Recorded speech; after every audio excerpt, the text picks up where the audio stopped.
After much difficulty, Rivka Imenu is finally pregnant. They've been davening and yearning and waiting.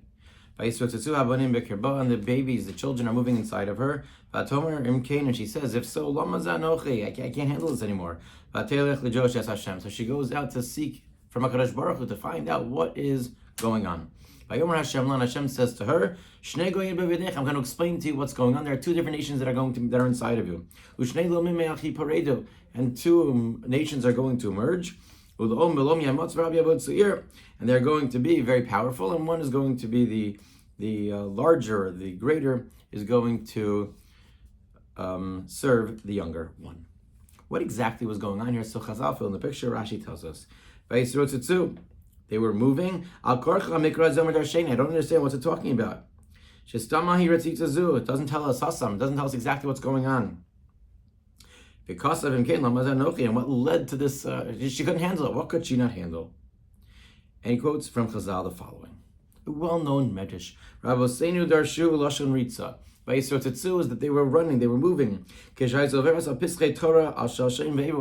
past the Batei Medrash, the bits of Tefillah and Kedusha, the Bismanish Hashem ve'ever. So Yaakov Ratzon Farkes says Yaakov wanted out. He wanted to be part of this. He wanted to connect to the spiritual. Overes al Pischei Avodah Zarah, but when she would go past the places of idol worship, Eisav Mefarkes Lates. Eisav wanted out. And the question that the Maharal asks is the following. I don't understand. The Yetzer Hara does not get infused, does not become part of a person until after a person is born. The person is in a spiritual environment when the baby is inside of the womb. So how can it be that Eisav is already moving towards Avodah Zarah at this stage? The Yetzer Hara was not there, is not part of the Ubar, is not part of the developing fetus. It only comes after birth.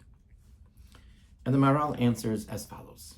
He says that this pirkus, this moving, this pushing to get out at these moments had nothing to do with Bechira. It wasn't free choice, but it also was not the Yetzer Hara. So what was it? What was it? He says, rather, there are different tchunos, there are different abilities or proclivities that a person has that are spiritual and perhaps even emotional. Shel rishus v'shel tzidkos. A person has a national inclination towards certain things. And yes, Eisav was naturally drawn towards evil. And that's why he was mefarkes, and that's why he would try to go out towards the Avodah Zarah. And you're left wondering, after you read the Maharal, I don't understand. If that's the case, then Eisav shouldn't be punished. Eisav was destined for this. So why is it that Eisav is criticized? And the answer is a very, very important idea. And that is that we all have different proclivities, and we all have different kochos, and we have natural abilities, and also the way that we respond emotionally. We're each built differently. And that is part of our natural build. And as such, we are challenged to be able to deal with whatever it is that we are given. And a person who gets angry more easily, that might be part of who they naturally are. But that doesn't mean that the person cannot overcome. It just means that that is where that individual has a challenge. A person might have other desires or things that exist in their lives that they're drawn to naturally, and they might not be good. But a person has the ability through Bechira to overcome it. And so even in Eisav, naturally, it was harder for him. Naturally, he was drawn towards that evil. But that does not mean that Eisav could not overcome. Eisav, through his Bechira, chose that I'm going to let those things rule over me. And that is the error. And that is what Eisav did that makes him into Eisav HaRasha.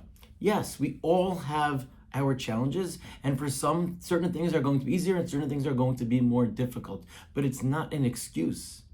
It's just what our task is in life. To channel, to find the ways to overcome, or to use the proclivities and the kochos that HaKadosh Baruch Hu gave us in order to serve Him.